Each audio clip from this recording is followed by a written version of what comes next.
Salam değerli izləyicilər, 2023-cü ilin aprelində Naxçıvan Muxtar Respublikasının Şahbuz rayonunun Ermənistanla sərhəd boyu ərazisində itkin düşməklə Ermənistan tərəfindən əsir götürülən, daha sonra Azərbaycana təhvil verilən Akşin Bəbirov cinayət məsuliyyətinə cəlb olunub.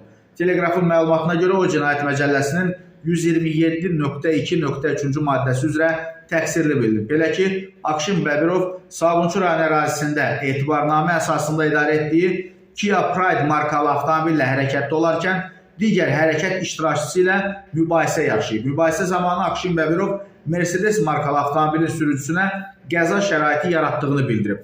Tərəflərin mübahisəsinin davamında Akşin Bəbirov digər sürücüyə dəmir parçası ilə zərbə endirib. Qeyd edək ki, qəsdən sağlamlığa az ağır zərər vurmada ittiham olunan Akşin Bəbirovun azadlığı 1 il müddətinə məhdudlaşdırılıb. Xatırladaq ki, Akşin Bəbirov Azərbaycanla Ermənistan arasındakı razılaşmaya əsasən 2023-cü ilin dekabrında Hüseyn Axundovla birlikdə əsirlikdən azad edilmişdir.